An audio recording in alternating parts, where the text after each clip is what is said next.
Tread softly, for we are treading on the dreams of a sensitive society of outcasts here in Thiruvananthapuram. But if you are searching where else you can find this level of happiness among the disabled, your search will be long and hard. Right from the beginning of a recorded history, different castes, religions, and races in different climes have treated the differently abled differently. The story of this complex struggle of the disabled begins in Greece, the cradle of all civilizations. Now a bit of statistics.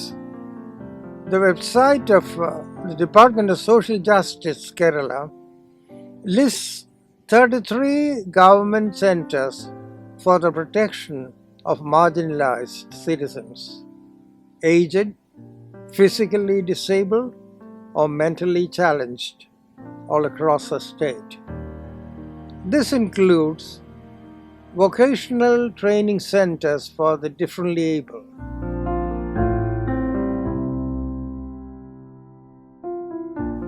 387 NGOs contribute their valuable might in this effort. In Thiruvananthapuram district alone, there are 12 centers, including some run by NGOs. As per the 2015 census, there are 130,798 differently able below the age of 19 in our state. 21,533 among them are intellectually challenged, and 8,697 of them have speech and language disability. 6,838 have learning disability. Here's Dr. M.K.C. Nair, pediatrician and former Vice Chancellor of Kerala University of Health Sciences. ഒരു parent അല്ലെ രക്ഷിതാവിനെ സംബന്ധിച്ച് ഒരു disability ഉള്ളൊരു കുട്ടി ഉണ്ടാകുക എന്ന് പറയുന്നത് ഒരു പക്ഷേ ഏറ്റവും വലിയ ശാപമാണ് എന്ന് പലരും വിശ്വസിക്കുന്നു. മറിച്ച് വിശ്വസിക്കുന്ന പേരൻസും ഉണ്ട്. ദൈവത്തിൻ്റെ അനുഗ്രഹമാണ് എന്ന് വിശ്വസിക്കുന്നവരുണ്ട്. പക്ഷേ നമുക്ക് 3 വാക്ക് ആദ്യം അറിഞ്ഞിരിക്കണം. ഇമ്പയർമെൻ്റ് എന്ന് പറയും ഒന്ന്, അതായത് ഒരു ക്ഷതം. അത് കൂടുതലും ന്യൂറോളജിക്കൽ നെർവിൻ്റെ ക്ഷതങ്ങളാണ്. അതിനെ എന്തായിട്ട് പോകരുത്, ഒരു ഡിസബിലിറ്റി ആയിട്ട് പോകാതിരിക്കുന്നതിനെയാണ് ഹാബിലിറ്റേഷൻ എന്നൊരു വാക്ക് ഉണ്ട്. ഹാൻഡിക്യാപ്പ് എന്ന് പറഞ്ഞാൽ സോഷ്യലാണ്, ഡിസബിലിറ്റി എന്ന് പറഞ്ഞാൽ ഫങ്ഷണലാണ്. പേരൻസിന് എല്ലാ സ്റ്റേജിലും ഇമ്പയർമെൻ്റ് ഉള്ളപ്പോൾ ഡോക്ടറുടെ ആവശ്യമുണ്ട്, ഡിസബിലിറ്റി വരുമ്പോൾ തെറാപ്പിസ്റ്റിൻ്റെ ആവശ്യമുണ്ട്, അത് കഴിയുമ്പോൾ സോഷ്യൽ വരാതിരിക്കാൻ ടീച്ചേഴ്സിൻ്റെയും മറ്റ് സഹായങ്ങൾ വേണം. ഇനി എങ്ങനെ നമുക്കിത് തടയാം എന്നതിനെപ്പറ്റി 2 വാക്ക്. എല്ലാം തടയാൻ പറ്റത്തില്ല, പക്ഷെ ഇപ്പോൾ ഒരുപാട് കാര്യങ്ങൾ തടയാം. അത് ഏറ്റവും കോമൺ ആയിട്ട് കാണുന്നത് ഡൗൺ സിൻഡ്രോമാണ്. അമ്മയ്ക്ക് പ്രായം കൂടുതലാണെങ്കിൽ നമ്മൾ അതിന് മുമ്പായിട്ട് ഗർഭിണിയായിക്കഴിഞ്ഞ് ചില ടെസ്റ്റുകൾ ചെയ്യാനുണ്ട്. അത് ബേബിയുടെ ചുറ്റുമുള്ള വെള്ളമെടുത്ത് ചെയ്യാം, വളരെ സിമ്പിളായിട്ട്. ജനറ്റിക് കോസ് നമുക്കിപ്പോൾ നേരത്തെ തന്നെ ഏകദേശം കണ്ടുപിടിക്കാം. ഉദാഹരണത്തിന് ഓട്ടിസം, അതൊന്നും കണ്ടുപിടിക്കാൻ പറ്റത്തില്ല. പക്ഷേ ക്രോമസോം അബ്നോർമാലിറ്റി എന്ന് പറയുന്ന ജനറ്റിക്കിനെ 100% നമുക്ക് കണ്ടുപിടിക്കാൻ പറ്റും. എങ്ങനെ തടയാമെന്ന് പറഞ്ഞാൽ 2 കാര്യം കൂടെ ഓർക്കണം. ഒന്ന്, റുബെല്ല എന്ന് പറഞ്ഞ ഇൻഫെക്ഷൻ കൊണ്ട് കണ്ണ് പോകാം, കാത് പോകാം. അപ്പോൾ അതുകൊണ്ടാണ് ഗവൺമെൻറ് സ്കൂളുകളിൽ റുബെല്ല വാക്സിനേഷൻ കൊടുക്കുന്നത്. അപ്പോൾ റുബെല്ല വാക്സിനേഷൻ എടുത്തിരിക്കണം. അപ്പോൾ ഒന്നാമത്തെ കാര്യം ഞാൻ പറഞ്ഞത്, ആർക്കെങ്കിലും കുടുംബത്തിൽ ജനറ്റിക് ഇതുണ്ടെങ്കിൽ നമ്മൾ ജനറ്റിക് ടെസ്റ്റ് ചെയ്യണം. രണ്ടാമത്തെ, റുബെല്ല വാക്സിൻ എല്ലാവരും എടുത്തിരിക്കണം ഗർഭിണിയാവുന്നതിന് മുമ്പ്. അതിലും പ്രധാനമാണ് ഗർഭിണിയാവുന്നതിന് മുമ്പ് കല്യാണം ഫിക്സ് ചെയ്ത് കഴിഞ്ഞാൽ ഫോളിക് ആസിഡ് കഴിക്കണം, 5 മില്ലിഗ്രാം. ഈ ഫോളിക് ആസിഡ് ആദ്യത്തെ 24 ദിവസത്തിനകം കിട്ടിയില്ലെങ്കിൽ കുഞ്ഞിന് തലച്ചോറിനും സ്പൈനിനും ഒക്കെ നട്ടലിനകത്തുള്ള മജ്ജയ്ക്കൊക്കെ കുഴപ്പം വരാൻ സാധ്യതയുണ്ട്. ഇനി നമുക്ക് ഡിസബിലിറ്റി വരാതിരിക്കാൻ എന്ത് ചെയ്യാമെന്നുള്ളത്, ഇപ്പോൾ കുഞ്ഞ് ജനിച്ചു കഴിഞ്ഞാൽ എങ്ങനെ ചെയ്യാം? ഇന്നലെ വരെ ഡോക്ടറെ ഡിപ്പെൻഡ് ചെയ്താണ് കാര്യങ്ങൾ പറഞ്ഞത്. പക്ഷെ ഞാൻ പറയും ഡോക്ടറല്ല ഇമ്പോർട്ടൻ്റ് അമ്മ തന്നെയാണ്. 4 കാര്യം അറിയാമെങ്കിൽ അല്ലെ 5 കാര്യം അറിയാമെങ്കിൽ സ്വന്തം കുഞ്ഞിന് കുഴപ്പമുണ്ടോ ഇല്ലയോ എന്ന് അമ്മയ്ക്ക് കണ്ടുപിടിക്കാം. അതായത് കുഞ്ഞിന് 2 മാസമാകുമ്പോൾ മുഖത്ത് നോക്കി ചിരിക്കണം, 4 മാസമാകുമ്പം കഴുത്തുറയ്ക്കണം, 8 മാസമാകുമ്പോൾ ഇരിക്കണം, 1 വയസ്സാകുമ്പോൾ നിൽക്കണം. കുഞ്ഞ് കാണുന്നു, കേൾക്കുന്നു, ശ്രദ്ധിക്കുന്നു എന്ന് അമ്മ ഉറപ്പ് വരുത്തണം. ഇതിനാരുടെ ആവശ്യമില്ല, അമ്മയ്ക്ക് ചെയ്യാം. ഇനി അതിനേക്കാട്ട് ഇമ്പോർട്ടൻ്റ് ആണ്, ഇപ്പോൾ എന്തെങ്കിലും കാരണം കൊണ്ട് മാസം തികയാതെ പ്രസവിച്ചു അല്ലെങ്കിൽ തൂക്കം കുറയാതെ പ്രസവിച്ചാൽ നഴ്സറി കിടക്കും, NICU എന്ന് പറയും. അവിടുന്ന് ഡിസ്ചാർജ് ചെയ്യുമ്പോൾ കുട്ടി ആക്റ്റീവാണോ എന്ന് നമ്മൾ പ്രത്യേകം ശ്രദ്ധിക്കണം. ആക്റ്റീവാണോ, പാല് കുടിക്കുന്നുണ്ടോ, ഉറങ്ങുന്നുണ്ടോ, അതാണ് അമ്മ ശ്രദ്ധിക്കേണ്ടത്. ഡോക്ടർ ശ്രദ്ധിക്കേണ്ടത് എന്താണെന്ന് വെച്ചാൽ ഒരു അൾട്രാസൗണ്ട് സ്കാൻ തലച്ചോറിൻ്റെ ചെയ്യണം. കാരണം അതിനകത്ത് നമുക്ക് കണ്ടുപിടിക്കാം നാളെ എന്തെങ്കിലും പ്രശ്നം വരാൻ സാധ്യതയുണ്ടോ. പ്രത്യേകിച്ചും തൂക്കം കുറഞ്ഞ കുട്ടികളും മാസം തികയാതെ പ്രസവിക്കുന്ന കുട്ടികൾക്ക് തലച്ചോറിനകത്ത് ചെറിയൊരു ബ്ലീഡ് ഉണ്ടാവാൻ സാധ്യതയുണ്ട്. അതിനോടനുബന്ധിച്ച് പ്രശ്നങ്ങൾ. ഹിയറിംഗ് നമ്മൾ 3 മാസത്തിന് മുമ്പ് കണ്ടുപിടിച്ചില്ലെങ്കിൽ സ്പീച്ച് വരാൻ പ്രയാസമാണ്. ഓക്കെ, ഇംഗ്ലണ്ടിലോ അമേരിക്കയിൽ പോയാൽ ഇവിടെ ഉള്ള അത്രയും ഫെസിലിറ്റി ഇല്ല എന്ന് ഞാൻ ഉറപ്പിച്ച് പറയാം. കാരണം അവിടുന്ന് ഗൾഫിൽ നിന്നൊക്കെ കുട്ടികൾ ഇങ്ങോട്ട് വരുന്നുണ്ട് ഇവിടെ ആ ഫെസിലിറ്റി കിട്ടാൻ. അവർ റിസർച്ച് നടത്തുന്നുണ്ട്, വലിയ സെൻറ്ററിൽ ഇതൊക്കെ ചെയ്യുന്നുണ്ട്. പക്ഷേ നാട്ടിൻപുറത്ത് അവൈലബിൾ അല്ല. അത് വെച്ച് നോക്കുമ്പോൾ കേരളമാണ് ലോകത്തെ ഏറ്റവും നല്ലതെന്ന് ഞാൻ പറയും. പക്ഷേ നമ്മൾ കൊടുക്കുന്ന സർവീസിന് വേണ്ടത്ര ക്വാളിറ്റി ഇല്ല, അത് റെക്കോർഡ് ചെയ്യുന്നില്ല, പേരൻസിനെ ഇൻവോൾവ് ചെയ്യത്തില്ല. എല്ലാ രക്ഷിതാക്കളുടെയും പ്രശ്നം ഞങ്ങൾ പോയി കഴിഞ്ഞാൽ എന്ത് സംഭവിക്കും ഈ കുട്ടികൾക്ക്. അതിന് ഒറ്റയ്ക്ക് നമുക്ക് ഒരുപാട് ചെയ്യാൻ പറ്റത്തില്ല. പക്ഷേ പേരൻറ്റ് ഗ്രൂപ്പ്സിന് കോൺട്രിബ്യൂട്ടറി ആയിട്ട് നമ്മൾ സെൻറ്റേഴ്സ് ഉണ്ടാക്കിയാൽ നമ്മളുള്ളപ്പോൾ അവിടെ പോവുക, എല്ലാ കുട്ടികളെയും നമ്മുടെ മക്കളായിട്ട് കാണുക. നമ്മൾ പോയി കഴിഞ്ഞാലും വേറൊരാൾ നമ്മുടെ കുട്ടിയെ സംരക്ഷിക്കും എന്നുള്ള വിശ്വാസം. ഇതാണ് ശരിക്കും പേരൻ്റ് അസോസിയേഷൻ്റെ ഏറ്റവും പ്രഗത്ഭമായ മാതൃക. Dr. P.H. Mohammed Kunju, former pediatric neurology professor, SIT Hospital, Government Medical College, Trivandrum, has his rich experiences to share. ജന്മന ബുദ്ധിവൈകല്യം, ഓട്ടിസം, മറ്റ് ഡെവലപ്മെൻ്റൽ പ്രശ്നങ്ങൾ ഉള്ള കുട്ടികളിൽ അസുഖത്തോടനുബന്ധിച്ച് തന്നെ കാണാവുന്ന ഒരു പ്രശ്നമാണ് അപസ്മാരം. അപസ്മാരം എന്ന് പറയുന്നത് തലച്ചോറിൽ നിന്നും വരുന്ന ഒരു പ്രത്യേക അസുഖമാണ്. നമ്മൾ കൈകൊണ്ട് ചലിപ്പിക്കുക, അല്ലെങ്കിൽ ചിന്തിക്കുക, നമ്മൾ മണക്കുക, സ്പർശിക്കുക, ഈ കാര്യങ്ങളെല്ലാം തന്നെ തലച്ചോറിൻ്റെ നിർദ്ദേശമനുസരിച്ചോ തലച്ചോറിലെ കോശങ്ങളുടെ പ്രവർത്തനം കൊണ്ടോ ആണ് ഉണ്ടാകുന്നത്.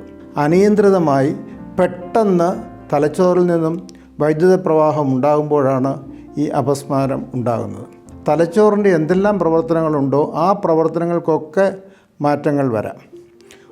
ഉദാഹരണത്തിന് കൈകാലി ചലിപ്പിച്ചുകൊണ്ടുണ്ടാകുന്ന സാധാരണ അപസ്മാരം. സംസാരിച്ചുകൊണ്ടിരിക്കുന്ന ഒരു കുട്ടി ഏതാണ്ട് 7 മുതൽ 10 സെക്കൻഡ് വരെ അശ്രദ്ധയായിട്ട് ഇരിക്കുന്നതിനാണ് നമ്മൾ ആബ്സെൻസ് എപ്പിലെപ്സി എന്ന് പറയുന്നത്. പിന്നീട് കൈയുടെ ഒരു കൈ മാത്രം ചലിക്കുക, അല്ലെങ്കിൽ മുഖത്തിൻ്റെ ഒരു വശം മാത്രം ചലിക്കുക, അങ്ങനെയുള്ള ഫോക്കൽ എപ്പിലെപ്സി. പ്രസവ സംബന്ധമായ പ്രശ്നങ്ങൾ, ഗർഭാവസ്ഥയിൽ ഉണ്ടാകുന്ന പ്രശ്നങ്ങൾ, തലച്ചോറിൻ്റെ രൂപീകരണ സമയത്തുണ്ടാകുന്ന മാറ്റങ്ങൾ, ജനിതക അസുഖങ്ങൾ, ട്യൂമറുകൾ, രക്തസ്രാവം അല്ലെങ്കിൽ സ്ട്രോക്ക്, ഇതുപോലുള്ള എല്ലാ കാരണങ്ങൾ കൊണ്ടും അപസ്മാരം ഉണ്ടാകാം. അപസ്മാരം എന്ന് പറയുന്നത് തലച്ചോറിൽ നിന്ന് പെട്ടെന്ന് വന്ന് തനിയെ തന്നെ നിൽക്കുന്ന ഒരു അസുഖമായതിനാൽ സാധാരണഗതിയിൽ 3 മിനിറ്റിൽ കൂടുതൽ ഇത് നീണ്ടു നിൽക്കാറില്ല. ചില അവസരങ്ങൾ ജന്നി നീണ്ടു നിൽക്കാം. ഉദാഹരണത്തിന് 5 മിനിറ്റിൽ കൂടുതൽ നിൽക്കുകയാണെന്നുണ്ടെങ്കിൽ തീർച്ചയായിട്ടും കുട്ടിയെ ഉടൻ തന്നെ ആശുപത്രിയിൽ കൊണ്ടുപോകണം. പിന്നെ 1ൽ കൂടുതൽ തവണ ഒരാൾക്ക് ഇതുപോലുള്ള ജന്നി വരികയാണെങ്കിൽ തുടർച്ചയായുള്ള മരുന്നിൻ്റെ ആവശ്യവുമുണ്ട്. കുട്ടികൾ കാണുന്നുണ്ടെങ്കിൽ അപസ്മാരം ഉണ്ട് എന്നുള്ളത് കൊണ്ട് അവരുടെ സ്കൂൾ പഠിത്തം ഒരിക്കലും ഒഴിവാക്കേണ്ടതില്ല. ഇപ്പോൾ നമ്മൾ ആർട്ടിഫിഷ്യൽ ഇൻ്റലിജൻസിനെ കുറിച്ച് സംസാരിക്കുന്നുണ്ടെങ്കിലും ബ്രെയിനിലേക്ക് ഒരു ചിപ്പ് വെക്കുക, എന്നിട്ട് അവരുടെ ബുദ്ധിവികാസം വലുതാക്കുക എന്നുള്ളതെല്ലാം തന്നെ ഇപ്പോഴും കഥാരൂപത്തിലോ നോവൽ രൂപത്തിലോ പറയാവുന്ന രീതിയിലേ എത്തിയിട്ടുള്ളൂ. ഇപ്പോൾ ഓട്ടിസം ഉള്ള ഒരു കുട്ടിക്ക് ഏറ്റവും പ്രധാന പ്രശ്നം അവരുടെ സംസാര കുറവാണ്, അല്ലെങ്കിൽ കമ്മ്യൂണിക്കേഷൻ പ്രോബ്ലം. എന്നിട്ട് അതുകൊണ്ട് നമ്മൾ പലതരത്തിലുള്ള ഓൾട്ടർനേറ്റീവ് കമ്മ്യൂണിക്കേഷൻ നമുക്കിപ്പോൾ അവൈലബിൾ ആണ്. ഇപ്പോൾ അപസ്മാരത്തിനുള്ള ചികിത്സയ്ക്ക് ഇപ്പോൾ വാഗൽ നെർവ് സ്റ്റിമുലേഷൻ, അതായത് നമ്മുടെ കഴുത്തിൻ്റെ ഈ ഭാഗത്തുണ്ടാകുന്ന ഒരു നെർവാണ് വാഗസ് നെർവ്. അതായത് ആ നെർവിലേക്ക് ഒരു ഇലക്ട്രിക്കൽ കണക്ഷൻസ് വെച്ചിട്ട് ടൈം അനുസരിച്ച് ചെറിയ തരത്തിലുള്ള കറണ്ട് കൊടുത്ത് ബ്രെയിനിനെ ഉത്തേജിപ്പിക്കുന്ന രീതിയിലുള്ള ഒരു സംവിധാനമുണ്ട്. അത് നമുക്ക് ടെക്നോളജികൾ ഇപ്പോൾ ഉപയോഗപ്രദം. പിന്നെ കൂടാതെ ഇപ്പം കൂടിയ രീതിയിലുള്ള ചലന വൈകല്യങ്ങൾ അങ്ങനെയുള്ളവർക്ക് നമ്മൾ ഡീപ്പ് ബ്രെയിൻ സ്റ്റിമുലേഷൻ എന്ന് പറഞ്ഞിട്ട് ഒരു ഇംപ്ലാന്റ് ബ്രെയിനിൽ വെക്കുകയും അതിനെ ഓരോ കാലഘട്ടം അനുസരിച്ച് സ്റ്റിമുലേറ്റ് ചെയ്തിരിക്കുന്ന ഡീപ്പ് ബ്രെയിൻ സ്റ്റിമുലേഷൻ എന്ന് പറയുന്ന ടെക്നോളജി. ഈ വിധത്തിലുള്ള ടെക്നോളജികളൊക്കെ ഉണ്ട്. പിന്നെ ഓട്ടിസം അല്ലെങ്കിൽ ബുദ്ധിമാന്ദ്യം, ഇതിൻ്റെ എല്ലാം തന്നെ പല തരത്തിലുള്ള ഓരോരുത്തരിലും ഓരോ കാരണങ്ങൾ കൊണ്ടും ബ്രെയിനിൻ്റെ പല രീതിയിലുള്ള പ്രവർത്തന വൈകല്യങ്ങളും കൊണ്ടാണ് ഉണ്ടാകുന്നത്. അന്നേരം ഇതൊന്നും തന്നെ ഒരു യൂണിഫോമായിട്ടുള്ള ഒരു അസുഖമല്ല. ഓട്ടിസം ഒരു നെറ്റ്വർക്കിംഗ് പ്രശ്നമാണെന്നുള്ള കാര്യം മനസ്സിലാക്കിയിട്ടുണ്ട്. അതിന് ഏതെല്ലാം നെറ്റ്വർക്കിലാണ് തകരാറ് എന്നുള്ള ഇത് കണ്ടെത്തി കഴിഞ്ഞു കഴിഞ്ഞാൽ അടുത്ത ഒരു പടിയായിട്ട് നമുക്ക് ആ നെറ്റ്വർക്കിനെ മോഡിഫൈ ചെയ്യുന്നതിന് വേണ്ടിയുള്ള സംവിധാനങ്ങൾ ഉണ്ടാക്കാൻ പറ്റും. കൂടാതെ ഏറ്റവും പ്രധാനമായിട്ടുള്ളത് നമ്മുടെ മെറ്റബോളിക് തകരാറ് അല്ലെങ്കിൽ ഉപാപചയ തകരാറുകൾ, അഡ്രിനോ ല്യൂക്കോ ഡിസ്ട്രോഫി എന്ന് പറയും. അതായത് ബ്രെയിനും അഡ്രിനലും കൂടെ ചേർന്നിട്ട് അഡ്രിനൽ ഗ്ലാൻഡിൻ്റെയും കൂടെ പ്രവർത്തനത്തിൻ്റെ തകരാറ് വരുമ്പോഴത്തേക്ക് ബുദ്ധിപരമായിട്ടുള്ള പ്രശ്നങ്ങളെല്ലാം വരുന്നു. അന്നേരം ഇങ്ങനെയുള്ള അസുഖങ്ങൾക്കൊക്കെ ജനിതകപരമായ ചികിത്സകൾ, അതായത് നമ്മൾ ജീൻ തെറാപ്പികൾ ഇന്ന് കുറച്ചൊക്കെ ലഭ്യമാണ്. ജീനുകളെ പൂർണ്ണമായിട്ടും 100% നേരെയാക്കാൻ ഈ ജെൻ തെറാപ്പി കൊണ്ട് നമുക്ക് അങ്ങനെ സാധിച്ചിട്ടില്ല. എങ്കിലും ആ അസുഖത്തിൻ്റെ കാഠിന്യത്തെ കുറയ്ക്കാനും കുറച്ച് നാളും കൂടി അവരെ ജീവിതം മുന്നോട്ട് കൊണ്ടുപോകുന്നതിനുമുള്ള സഹായമാണ് അതിൽ നിന്ന് കിട്ടുന്നത്. ബുദ്ധിപരമായിട്ട് കുറവും അസ്ഥികളുടെ കുറവും വരുന്ന കുഴപ്പങ്ങളും വരുന്ന മ്യൂക്കോപോളിസാക്രിഡോസിസ്, ഈ അസുഖങ്ങൾക്ക് എൻസൈം മാറ്റിക്കൊടുക്കുന്നതിന് വേണ്ടിയുള്ള ചികിത്സ ഇപ്പോൾ എൻസൈം റീപ്ലേസ്മെൻറ്റ് തെറാപ്പി എന്ന് പറയും. അതായത് അതിപ്പോൾ ലഭ്യമാണ്. ഈ സെറിബ്രൽ പാൾസിക്കോ ഓട്ടിസത്തിനോ അല്ലെങ്കിൽ മസ്കുലാർ ഡിസ്ട്രോഫികൾക്കോ ഇന്ന് വരെ അംഗീകൃത രീതിയിലുള്ള സ്റ്റെം സെൽ തെറാപ്പി വന്നിട്ടില്ല. Dr. Mohan Roy, psychiatrist and RMO in Government Medical College Trivandrum, shares his angle of vision. ബുദ്ധിമാന്ദ്യം എന്ന് പറയുമ്പോൾ നമുക്കറിയാവുന്നതുപോലെ പൊതുവെ നാം എല്ലാവരും സുഗമമായ ഒരു ജീവിതം നയിക്കുന്നതിന് പൊതുവേ നമ്മുടെ നാട്ടിലൊക്കെ പറഞ്ഞ സാമാന്യ ബുദ്ധി ആവശ്യമാണെന്ന് പറയും. ഈ സാമാന്യ ബുദ്ധി എന്നതുകൊണ്ട് നമ്മൾ ഉദ്ദേശിക്കുന്നത്, നമ്മൾ പൊതുവേ ചിന്തിക്കുന്നത് ബുദ്ധി എന്ന് പറയുന്നത് പഠനത്തിന് വളരെ അത്യാവശ്യമായ ഒരു കാര്യമാണെന്ന് പൊതുവേ പഠനത്തിൻ്റെ ഒരു മേഖലയുമായി ബന്ധപ്പെട്ട നമ്മൾ ഈ ബുദ്ധിയെക്കുറിച്ച് പറയാറ്. പക്ഷേ ബുദ്ധി എന്ന് പറയുന്നത് ബുദ്ധിക്ക് പല പ്രവർത്തനങ്ങളുമുണ്ട്. ബുദ്ധി കൊണ്ട് നാം പല കാര്യങ്ങളും ചെയ്യാറുണ്ട്. അതിൽ ഒരു കാര്യം മാത്രമാണ് പഠനമാകുന്നത്. ശാരീരിക വളർച്ചയ്ക്കനുസരിച്ചുള്ള മാനസിക വളർച്ച നമുക്കുണ്ടെങ്കിൽ നമ്മുടെ IQ 100 ആയിരിക്കും. സാധാരണ ഒരു റേഞ്ചായിട്ടാണ് പറയുന്നത്. 70-ൽ താഴെ വരുന്നവരെയാണ് നമ്മൾ ഈ ബുദ്ധി കുറവുള്ളവർ എന്ന് പറയുന്നത്. അതിൽ തന്നെ പല ക്ലാസിഫിക്കേഷനുണ്ട്. അതിലൊന്ന് 50 മുതൽ 69 വരെയുള്ളവർ, 36 മുതൽ 49 വരെയുള്ളവർ, 20 മുതൽ 35 വരെയുള്ളവർ, 20-ൽ താഴെയുള്ളവർ. പല കാരണങ്ങൾ കൊണ്ട് ഇത് സംഭവിക്കാറുണ്ട്. സ്വാഭാവികമായിട്ടും ചില ഡൗൺ സിൻഡ്രോം എന്നൊക്കെ പറയുന്ന ചില ലക്ഷണങ്ങൾ, നമ്മൾ ജനിതകമായ ചില കാരണങ്ങൾ, അമ്മയുടെ ഗർഭാവസ്ഥയിൽ കുട്ടി ഉണ്ടായിരിക്കുമ്പോഴുണ്ടാകുന്ന ചില ഇൻഫെക്ഷനുകൾ, രോഗാവസ്ഥകൾ, പ്രസവത്തോടനുബന്ധിച്ചുണ്ടാകുന്ന ചില കോംപ്ലിക്കേഷനുകൾ, അത്തരത്തിലെ പല കാര്യങ്ങൾ ഉണ്ട്. 50-നും 69-നും ഇടയിൽ മൈൽഡ് അഥവാ നമ്മളൊരു മൃദുവായ ബുദ്ധി വൈകല്യമുള്ളവർ യഥാർത്ഥത്തിൽ ഇതിലൊരു 85% ആൾക്കാരാണ്. അവർ ചെറിയ ക്ലാസ്സുകളിലൊക്കെ തന്നെ കൃത്യമായിട്ട് പഠന പ്രക്രിയയൊക്കെ വലിയ കുഴപ്പമില്ലാതെ ഒരു 3-ഓ 4-ഓ സ്റ്റാൻഡേർഡ് വരെയൊക്കെ മുന്നോട്ട് പോയേക്കാം. പക്ഷേ കൂടുതൽ ക്ലാസ്സുകളിൽ എത്തുമ്പോൾ അവർക്കിത് ബുദ്ധിമുട്ടാവാറുണ്ട്. പക്ഷേ ദൈനംദിന പ്രവർത്തനങ്ങളൊക്കെ തന്നെ വലിയ തട്ടും തടസ്സവുമൊന്നും ഇല്ലാതെ അവർക്ക് മുന്നോട്ട് കൊണ്ടുപോകാൻ സാധിക്കും. അതിലും തൊട്ട് താഴെയുള്ള ഒരു ഇടത്തരം, അതായത് ഒരു 36 മുതൽ 49 വരെയുള്ള, അത് ഏകദേശം പറയുന്നത് ബുദ്ധിമാന്ദ്യമുള്ളവരുടെ ഒരു കണക്കെടുത്താൽ നാം ഈ സൂചിപ്പിച്ച 50-നും 69-നും ഇടയിലുള്ളവർ 85% ഈ 36-നും 49-നും ഇടയിലുള്ളവർ IQ 36-നും 49-നും ഇടയിൽ 10% അവർക്ക് കുറച്ചുകൂടി ദൈനംദിന കാര്യങ്ങളിലൊക്കെ നമ്മൾ ശ്രദ്ധിക്കേണ്ടി വരും. രോഗമില്ലാതെ ജീവിക്കുക എന്നുള്ളത് മനുഷ്യനുണ്ടായ കാലം തൊട്ട് തന്നെയുള്ള മനുഷ്യൻ്റെ ആഗ്രഹം, അതിലേക്കാണ്.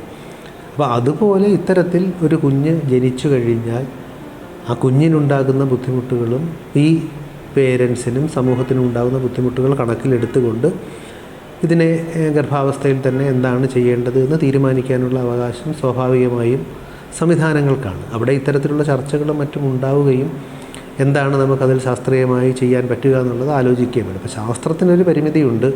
ശാസ്ത്രം എപ്പോഴും വികസിച്ചു കൊണ്ടിരിക്കുന്ന ഒന്നാണ്. ശാസ്ത്രം പല കാര്യങ്ങളും കണ്ടുപിടിക്കും, ശാസ്ത്രം എന്താണ് വേണ്ടതെന്ന് പറഞ്ഞു തരും. പക്ഷേ ആത്യന്തികമായി ഒരു ഭൂപ്രദേശത്തെ നിയമം വരണമെന്നുണ്ടെങ്കിൽ അതിൽ ശാസ്ത്രത്തിന് കൃത്യമായും ഒരു പങ്കുണ്ട്. പക്ഷേ ശാസ്ത്രത്തിനപ്പുറം ആ സമൂഹത്തിൽ നിലനിൽക്കുന്ന നൈതിക മൂല്യങ്ങളും അവിടുത്തെ ആൾക്കാരെ നയിക്കുന്ന, അവരെ പ്രചോദിപ്പിക്കുന്ന കാര്യങ്ങളും അവരെങ്ങനെയാണ് ഇതിനെ കാണുന്നതെന്നും ഒക്കെ മനസ്സിലാക്കിക്കൊണ്ട് മാത്രമാണ് അവിടെ ഒരു നിയമനിർമ്മാണം നടത്താൻ പറ്റുക. Dr. Jackson James, scientist, Rajiv Gandhi Center for Biotechnology, speaks now. ഞങ്ങൾ lab mainly we focus on developmental biology. Basically നമ്മുടെ ന്യൂറൽ സ്റ്റെം സെൽസ് എങ്ങനെയാണ് ഡെവലപ്പ് ആകുന്ന ബ്രെയിനിൽ, how it is maintained, and അതിനെ നമ്മളൊരു ഡിസീസ് റിലേറ്റഡ് ഇതിലേക്ക് ലിങ്ക് ചെയ്യും. ഇത് കൂടാതെ നമ്മൾ നോക്കുന്നത് diagnosis for developmental disorders like autism, അതേപോലെ ADHD, ഇങ്ങനത്തെ ഈ ഡെവലപ്മെൻറ്റൽ ഡിസോർഡേഴ്സ് കുട്ടികൾക്ക് വരുന്നത് ആക്ച്വലി ഇപ്പോൾ ഡയഗ്നോസ് ചെയ്യുന്നത് ഒരു സ്കോറിംഗ് പാറ്റേൺ വെച്ചിട്ടാണ്.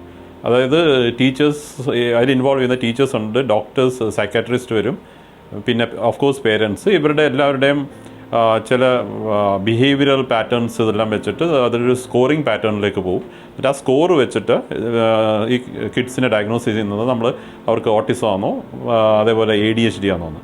അതിൽ മെയിൻ ഒരു ഇഷ്യൂ വരുന്നത് പലപ്പോഴും ADHD, അതായത് attention deficit hyper active syndrome ഉള്ള കുട്ടികൾക്ക് ഒരു കോമോർബിഡിറ്റി ആയിട്ട്, അതായത് അതിൻ്റെ കൂട്ടത്തിൽ ഓട്ടിസവും കൂടി കാണും. പക്ഷേ ഇതിനെ ഡിഫറൻഷ്യേറ്റ് ചെയ്യാൻ ഭയങ്കര ബുദ്ധിമുട്ടാണ്. അപ്പോൾ ഞങ്ങൾ ഒരു പുതിയൊരു വെഞ്ചറിലേക്ക് പോകുന്നുണ്ട്. അതായത് to have a molecular diagnostic platform. Molecular diagnosis എന്ന് പറയുന്നത് നമ്മുടെ DNA ബേസ് ഡയഗ്നോസിസാണ്. അപ്പോൾ ഈ ADHDയും ഓട്ടിസത്തിനും കുറേ മ്യൂട്ടേഷൻസ് ഉണ്ട്, അതായത് പല ജീനിലും മ്യൂട്ടേഷൻസ് ഉണ്ട്.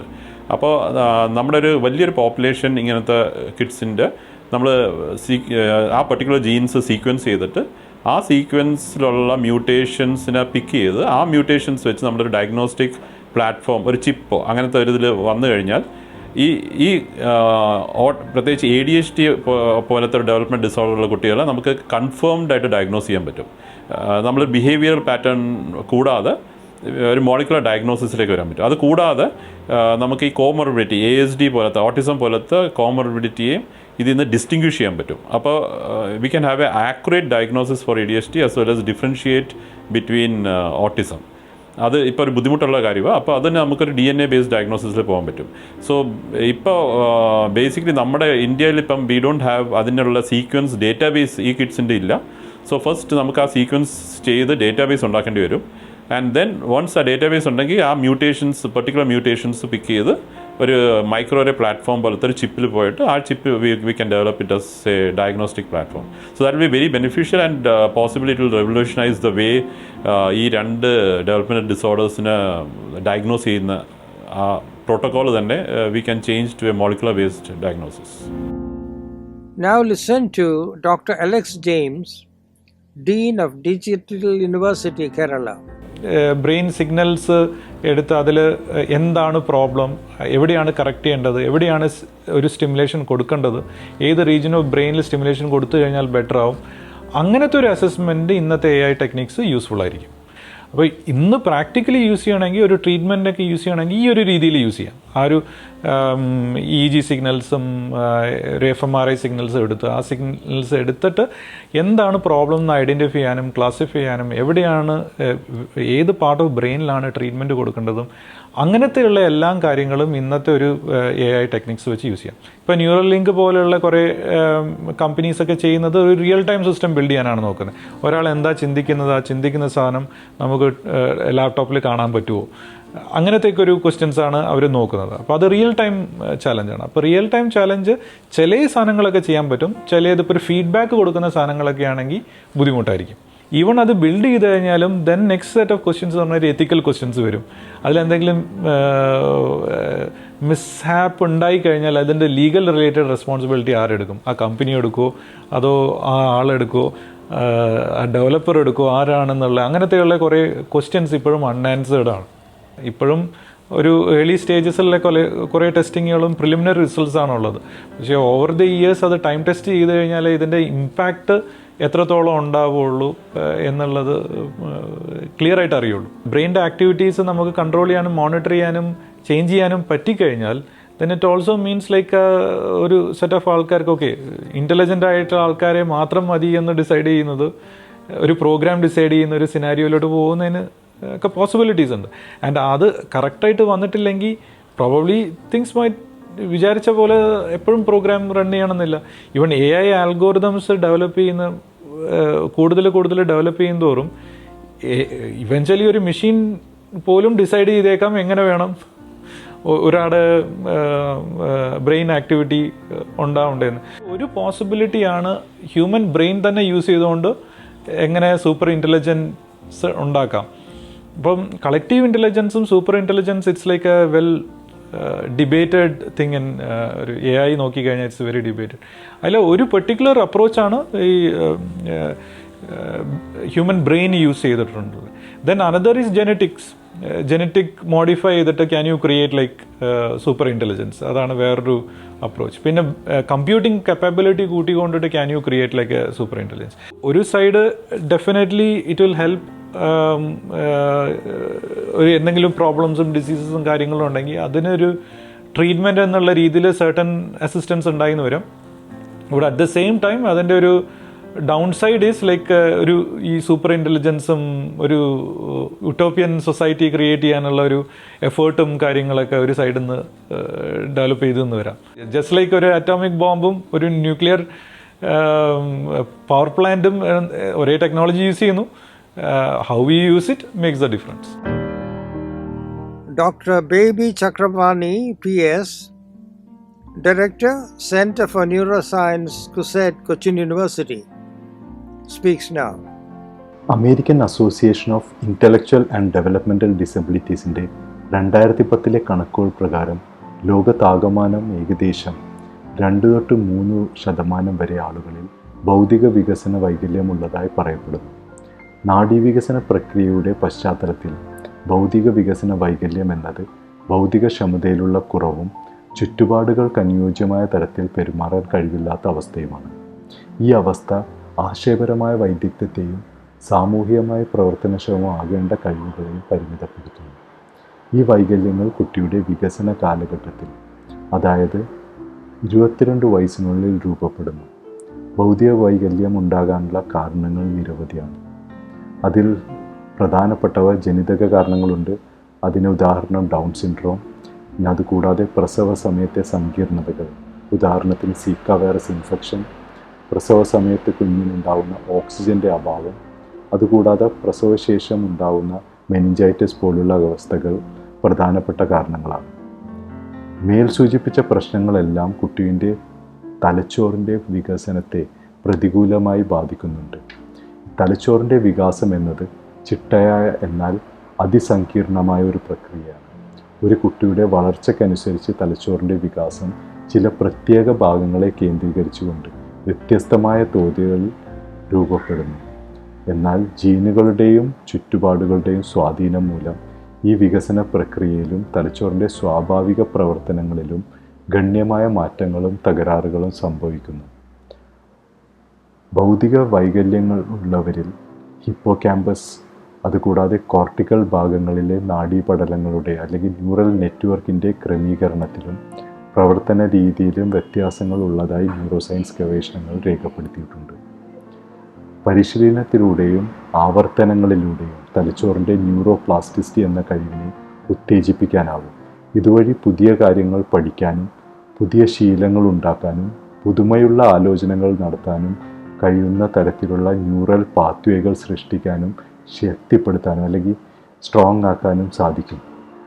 തലച്ചോറിൻ്റെ ശക്തിപ്പെടുത്തേണ്ടതായ ഭാഗങ്ങൾ പ്രത്യേക ശ്രദ്ധയൂന്നിക്കൊണ്ട് അവയെ ശക്തിപ്പെടുത്താൻ സാധിക്കുന്ന സാങ്കേതിക വിദ്യകൾ ഉപയോഗിക്കാൻ സാധിക്കും. ഇത് കാണിക്കുന്നത് ശരിയായ അവസരങ്ങളും പരിശീലനങ്ങളും നൽകുന്നത് വഴി ഭൗതിക വൈകല്യമുള്ളവർക്കും പുതിയ കാര്യങ്ങൾ പഠിക്കാനും പുതിയ കഴിവുകൾ സ്വായത്തമാക്കാനും സാധിക്കുമെന്നാണ്. Now we are at the end of a journey through a rugged terrain of intellectual disability in Kerala, in its historical and contemporary context. Kerala, often heralded as God's own country, is a testimony of a society with equality and inclusivity for its integral values. Rather than sympathy or compassion, individuals with intellectual disability deserve our genuine love and acceptance. The hallmark of greatness of individuals, family, society, of a nation lies in the manner in which the disabled, marginalized, and less fortunate are treated. It's imperative that we listen to their voices and accept their unique contributions, reaffirming them that we value their inherent worth. Let's remember that our progress is measured by our commitment to inclusivity and respect for all individuals, regardless of their capabilities or lack of them. By building up a more inclusive society, we not only uplift those with intellectual disabilities, but also enrich our own lives, whereby the fabric of our society is seamlessly attractive.